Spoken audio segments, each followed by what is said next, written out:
求他想起故乡。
In a small village in Yongzhou, Hunan province, Zhou Xiaolan comes to give a special gift to her uncle.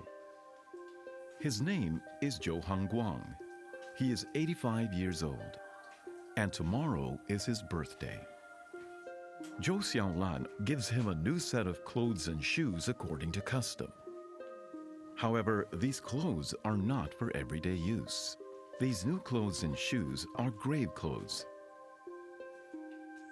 As the master of the household, Zhou Hangguang must organize a special family meeting after he receives his grave clothes. All members attend, including his nieces and nephews. This is where they discuss distribution of property. Always remember, you must not fuss over the family property, okay? Do not fight over it. The quantity does not matter, as long as you can support yourselves. The house gives you so much room. There's nothing wrong with having less. Do you understand? It's not a reason to fight one another. This peculiar village custom is called celebrating the eve of a birthday.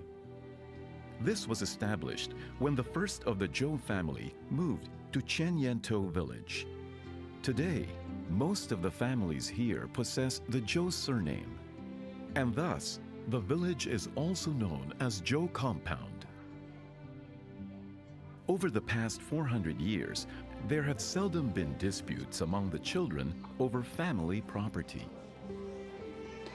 This has guaranteed the entire Chenyantou village a harmonious and stable life. Living harmoniously and wholeheartedly is the common pursuit among the Zhou. When their ancestors chose the village's site, the harmony between nature and man was the most important factor. In the east side is Fanghuang Mountain, and in the north is Jiche Ridge. Jingshe Ridge is in the west. The two streams at the back are Jin Stream and Xian Stream. They purposefully look for this kind of location. The first ancestor of the village was into feng shui.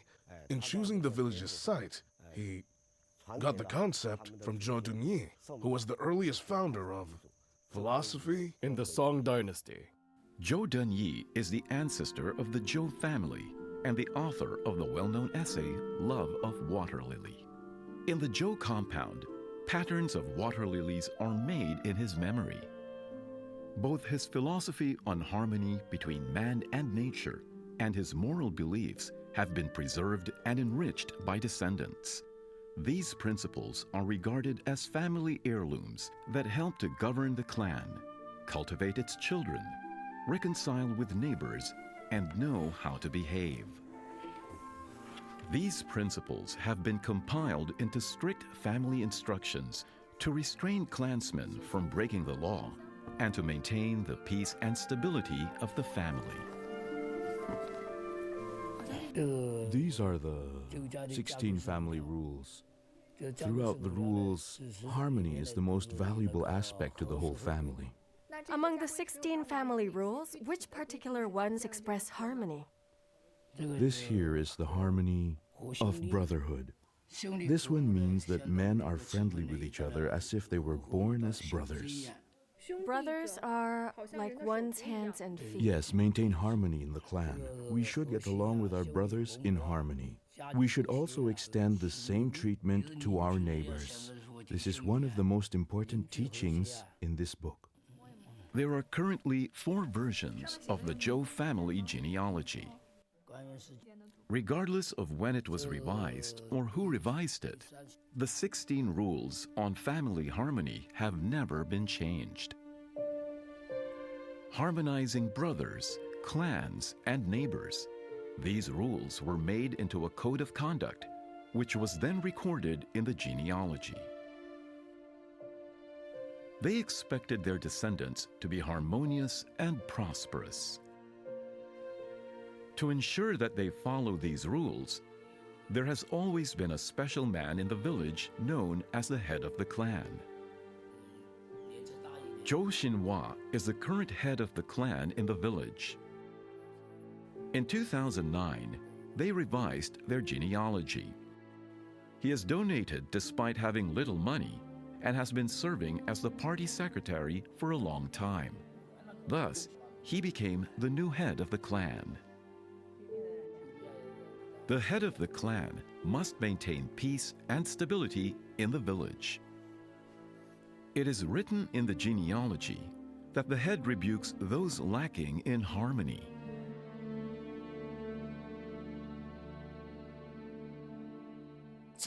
This is the ancestral hall of our family. This is where we all make peace and deal with the disputes of the clan as well. As the head of the clan, how do you handle the internal conflicts in the hall? We ask the people or the parties involved to stand here. Each of them has to stand on one side. Everyone takes a Yes, side? I stand in the middle. Then I say who is right and who is wrong. I try to make them reach an understanding. If the conflict can be solved, then it will be handled. If it cannot be solved and is still being argued over, the head of the clan will be angry. And then the head will use his stick to hit the ground 3 times. This walking stick represents our family rules. It is used to discipline the family. Zhou Xinhua no longer uses the walking stick to resolve disputes like his predecessors did, but the villagers still go to him in the event of conflict. In his spare time, he chats with the villagers who have disputes to help alleviate their situation. He does not recall the people in Chenyantou village ever having gone to court, because the Zhou ancestors warned their descendants not to litigate.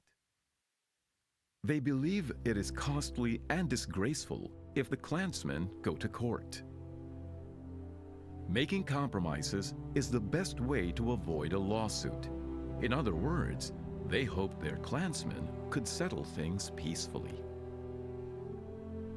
Professor Luo Anxian believes these rules are the basis for dealing with family conflicts. Avoiding litigation is mainly aimed at families and the members. That include disagreements with each other, especially when it comes to the distribution of property. Mencius said there were 3 kinds of pleasures. The first kind is to have a happy family. A man will feel happy if his parents and siblings are both happy and blessed. So from this point of view, no matter how the property is distributed, it does not make a big difference. Now, with that being said, if all of the siblings or members of the family decide to go to court for property disputes, people will suffer, feelings will be hurt.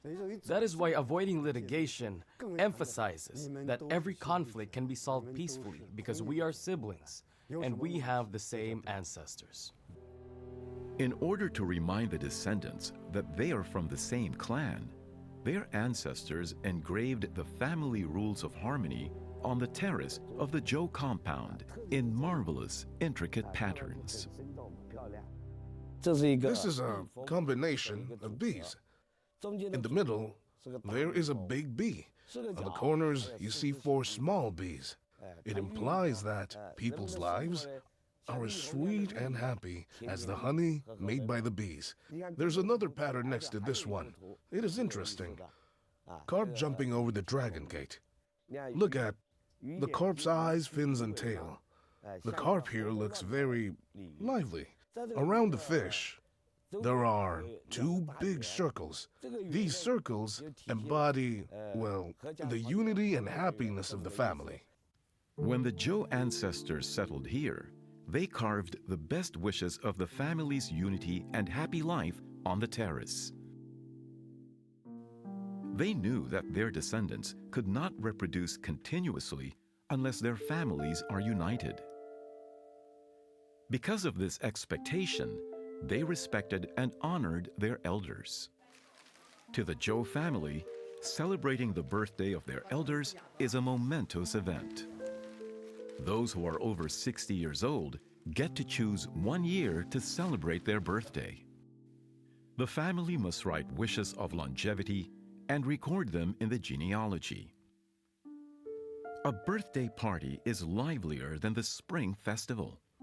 It's a day when everyone gets together, which is meant to show that a peaceful family will prosper.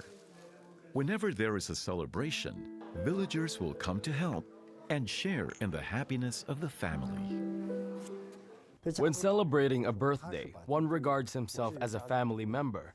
By celebrating the life of an elder, it shows that we are sincerely expressing a kind of love and respect for this family member. It shows a sense of existence and happiness as well. There has been a centripetal force and cohesive force to maintain the unity and harmony of the family.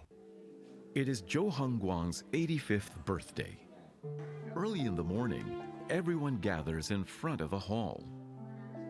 Over the past century, this is where the banquets of the birthdays have been held because it lies in the center of the whole yard. That one over there is a main hall of the central room with a south to north orientation. And over here is one of the side houses. This one right here. Yes. Why do you think it's called that? If you look at the orientation of the houses, it is east to west, okay? And each side house has a door facing the central room. The central room is the core of the whole courtyard. And Are all the houses around the central room? yes, all the side houses in the Zhou compound are around the central room, with the doors facing the central room. Why are they arranged like this? That is because our ancestors who lived in the central room had the highest seniority, and the side houses are for the children.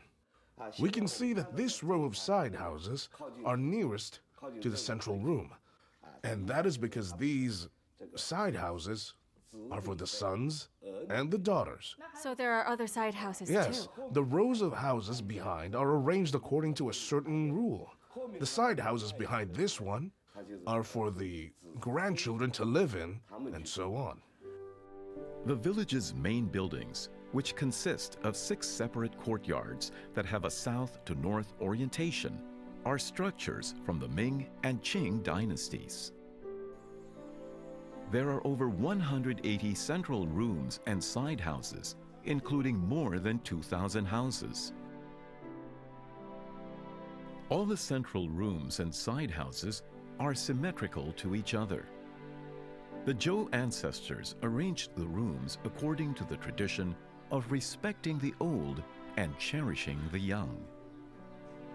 The elders live in the central rooms, and the side houses are designated for their children.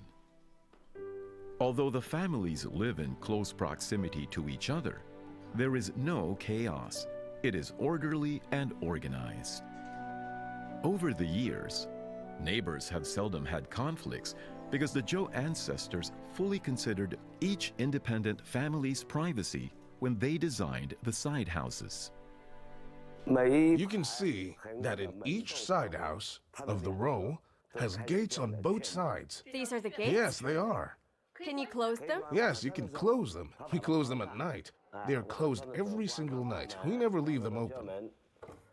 2 gates? Oh, Yes. there's one over there. That one there is also a gate. It is connected to the central room. So we have already closed the last gate in this side house. Now take a look at the yard. It looks like an independent house that is isolated, right? So a small family, like a couple, can live in their own little world, a biological cell of the whole family. So it shows that, well, in a little world, you have your own life, and I have mine. The Zhou ancestors knew that nothing could be accomplished without standards. There will be no harmony without etiquette. The Zhou compound prioritizes the rank and differences between the paternal and maternal sides. Central rooms stand tall in the central part of the yard. This is where birthday banquets are held. The best preserved central room in the village is in Zheyan Mansion. Over the past century, this is where the elders have chosen to celebrate their birthdays. Zheyan Mansion was built in memory of Zhou Chongfu. Zhou Chongfu assumed the name Zheyan. He became a scholar in the Imperial Academy. He followed Zuo Congtang to Mount Tianshan and recaptured Xinjiang. Education is important to the Zhous. They built schools once they settled in the village. There were 4 private schools and a study in every house. It is said that loyal officials and dutiful sons make the best men. Studying and farming are also important. The ancestors left couplets in the ancestral hall, hoping their descendants could pass the imperial exam and bring honor to the clan. Over the years, hundreds have passed the exam or served as officials. Zhou Chongfu was the best among them and brought pride to his family. They built Zheyan Mansion in his memory. The villagers celebrate in the central room because they expect their descendants to remember the obligations of farming and studying. The ceremony begins with the sound of instruments. Zhou Hengguang sits in the middle of the room, and beside him is another elder to keep him company. Today, it is his younger brother who sits beside him. Both of them are in their 80s and share the highest seniority rank. First, he accepts gifts from those who are younger than him.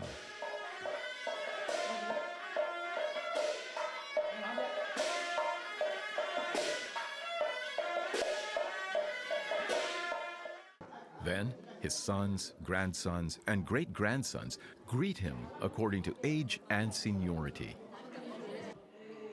His great-grandson, who is less than 1 year old, is the last to be presented.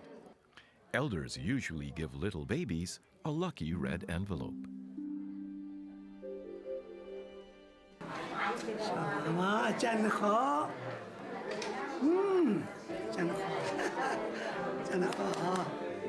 The location for the banquet has been well chosen. While greeting the celebrant, villagers must follow the strict etiquette of respecting the elderly and cherishing the young. Kitchen preparations for the banquet begin after the ceremony ends. In every reunion, a certain dish must be served at the Zhou's table. The dish originally had something to do with a man named Zuo Congtang. Zhou Chongfu marched to Xinjiang after Zuo Congtang. Zuo Congtang's birthday happened to fall in a period during the war. It was a time when food was scarce, so celebrating his birthday would be a challenge. Zhou Chongfu, who was quartermaster at that time, came up with an idea.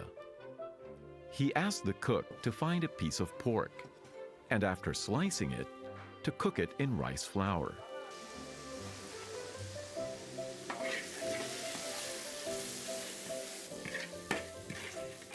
Then he found a lotus leaf from a nearby pond. The cook placed the pork inside the lotus leaf and steamed it.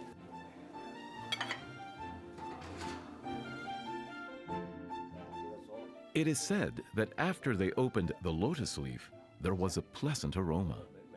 Cuo Cong Tang praised the dish. Zuo Zongtang asked him whether or not the pork dish had a name. Well, Zhou Chongfu was very good at poetry. He told him that the dish had a beautiful name, which is family reunion. He said that the leaf means getting along with others. The rice flour in, well, the leaf was ground by millstones. The rice flour was very sticky and stayed on the pork after it was heated inside the lotus leaf. See? It was hard to separate it with chopsticks. That is why it is called family reunion. After hearing all of that, Zuo Zongtang was very satisfied. From then on, this dish has been passed down in the Zhou compound for years. This dish is always served at birthdays when all of the children get together. The origin of the dish is a legend, and its beautiful message has been passed down for generations in the Zhou compound. The importance of family reunions is not only symbolized by this delicious dish, but also in this folk performance. After the banquet comes a dragon dance. In the Zhou compound, there are two dragon dance teams, the men's team and the women's team. The women's dance team has been around since ancient times. It reflects the spirit of yin and yang. In the diagram of the universe, you can see that the yang fish is embracing the yin fish. And the Book of Changes says that the Tao contains yin and yang. It must contain both yin and yang. And that is why in the village, they have two dragon teams, the men's and the women's team. As we observe, the two dragons intertwine. From this, you can tell that women also share a high status. In addition, it also emphasizes the harmony between both yin and yang. From birthdays to family instructions, the balance of the compound structure to strict etiquette. Why did the ancestors of the Zhou compound teach their clansmen to value the concept of harmony over the centuries? This Sunday morning, Zhou Xiaodian and his brothers visit their parents with their families. His parents are the only ones living in their old house in Xi'an Mansion. The 100-year-old house has not been well maintained. Today, his father Zhou Minggao tells him the electricity is out and he does not know what to do. It takes Zhou Xiaodian and his brothers 2 hours to restore the electricity.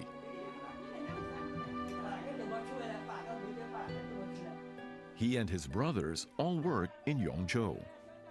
They think it is inconvenient for their parents to live here. There is no hospital nearby, and their parents are in poor health. Every time they come to visit, they try to persuade their father to take their mother and move to the city.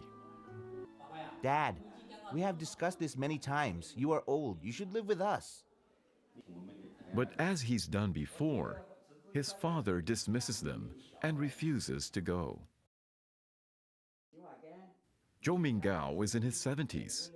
He is aware that his sons want to look after them in the city in observance of filial piety, but still he refuses to leave the Zhou compound. Even though they live in those high-rise buildings, the people there are different. I could not understand them. So you are not all too familiar with the people in the city? Yes, that is right. That is why I do not want to leave. I feel more at ease because this is the place I grew up in. You see, all my uncles and brothers live in the neighborhood. It is good for me. I am certain they'll help me in case I have a problem. And when I stay in my own house, well, I just feel more at ease. I can walk around, I can paint, or I can even write something.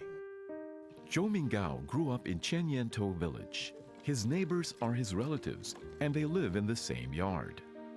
If there is a problem in one family, other families will come to help. Zhou Minggao knows it's convenient to live in a big city, but there, neighbors do not know each other. In his hometown, he is surrounded by relatives, so he and his wife are never lonely. In ancient China, it was a close-knit society. The monarch-subject relationship, paternal and conjugal relations, brotherhood and friendship, these were social relations in the past. So you see, it means that everyone was in contact with those people they stayed with growing up, solidifying interpersonal relations. But in the modern society, we deal with many people. Now, it is normal to talk to strangers. Today, we can meet a random person on the street, but we may never see him or her again. People don't put much effort now in their interpersonal relations. But in a close-knit society, we can't afford that luxury. If we meet someone now, we may see them tomorrow, and we may see them again after that. In the Zhou compound, Zhou Minggao lives among friends. He knows everyone's history, and they know his as well. To the residents, this old house is where they will enjoy the rest of their lives. The land is their lifeblood. There are nearly 600 mu of farmland in Chenyantou village. Almost everyone lives off the fields.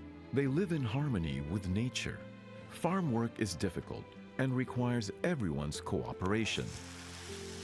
In order to make farming easier, the ancestors of the Zhou family stressed the importance of harmony in the compound.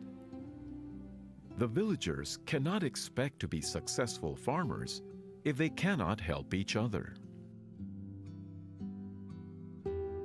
The 16 family rules on harmony have been passed down for nearly 500 years. The current head of the clan, Zhou Xinhua, is compiling new village rules such as maintain and value harmony in the clan. The tradition of teaching harmony in the clan remains strong and is likely the reason the Zhou family continues to be prosperous.